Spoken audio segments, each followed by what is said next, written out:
I get this question a lot, and then my clients have asked me, and a lot of people have asked me, so I'm just going to answer this question. But it's, can a person who has had tinnitus, like bothersome tinnitus, for like 10 years, 20 years, can they go on to habituate and be habituated to the level that I am, where it's life is better than before they had tinnitus?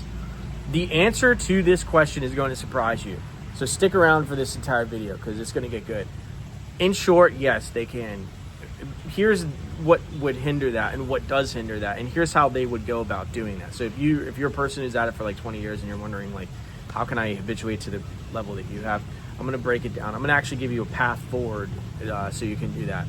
So here's what you have to understand, that the person who has had it, bothered by it for like 20 years, they usually aren't always bothered by it.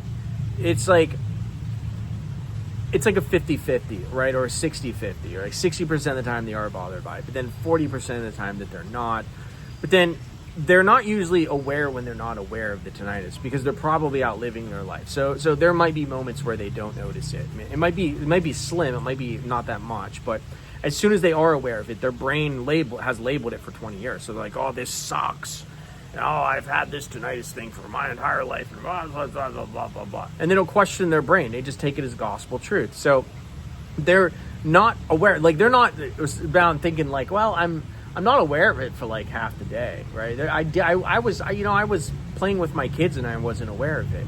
Yeah, wow, that's interesting. Wow, maybe I'm not always aware of it. Maybe I don't always suffer from it.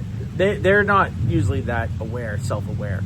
They're in a sort of autopilot mode where, you know, they might get up and hear it, and then they hear it for the majority of the morning, and then they might get really busy with work, and then for large blocks of that time when they're focused on something else, they won't be aware of it.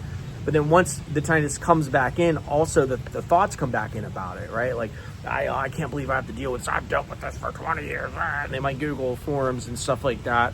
So you have to understand, like, you're not talking with someone, when you talk with someone who's like, I've suffered for 20 years, they're probably not practicing being aware of the time that they're not suffering from it. So when you read that, take that with a grain of salt. So many times, and I've coached so many people, and the first thing I ask them is, what percentage of the day are you aware of it, and what percentage of the day are you not? Can you sit there and think, was I aware of it 100% of the time? When people say 100% of the time, what they're saying is that the moments they are aware of the tinnitus are 100% of the time, but they completely disregard the blocks of time that they're not aware of it. And that's when you ask people specific questions, you really can kind of narrow it down and be like, okay, so you're not aware of it 100% of the time. You are not aware of it 100% of the time. Okay, no, maybe I'm not. Maybe 60%. Okay, so 40% of the time you are effectively cured, right? You're not aware of it. Well, I don't consider that a cure. So then you can actually, once you can diagnose where someone's at with their tinnitus, you can kind of see like, okay, so if you aren't aware of it 40% of the time, don't you think you could increase that 40% of the time to 50%? Well, I guess it's possible. Okay, then 60%? Oh, I guess, well then why couldn't you increase it to like 100%, 99%?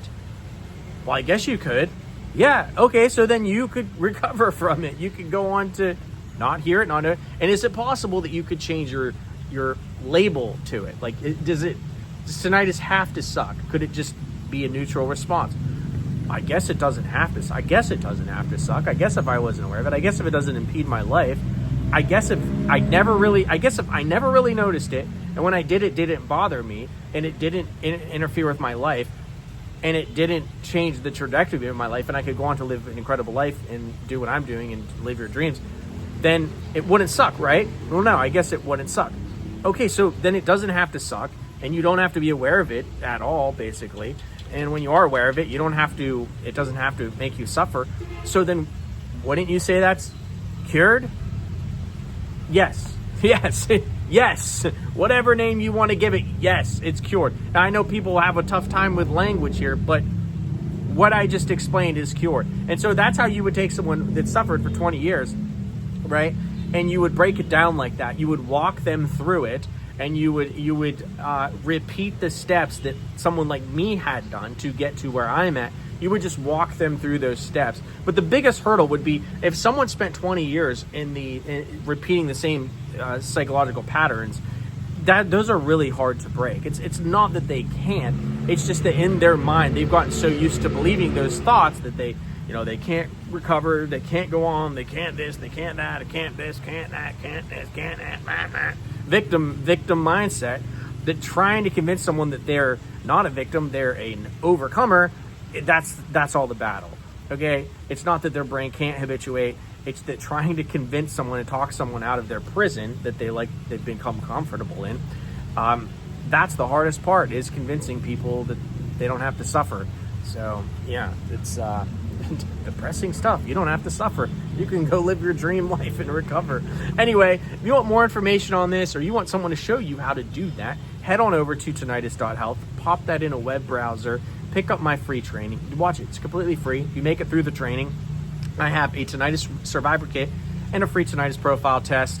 If you make it through the free training, link in the description, or hit the pinned comment, or just type tinnitus.health into any web browser. Again, I appreciate this channel so much. Thank you so much for watching. Make sure to smash the subscribe button. It really helps the algorithm, and it doesn't cost you anything. And share this video with as many people as you can, and also comment below. I love reading the comments. And until next time, I'll talk to you later. Peace.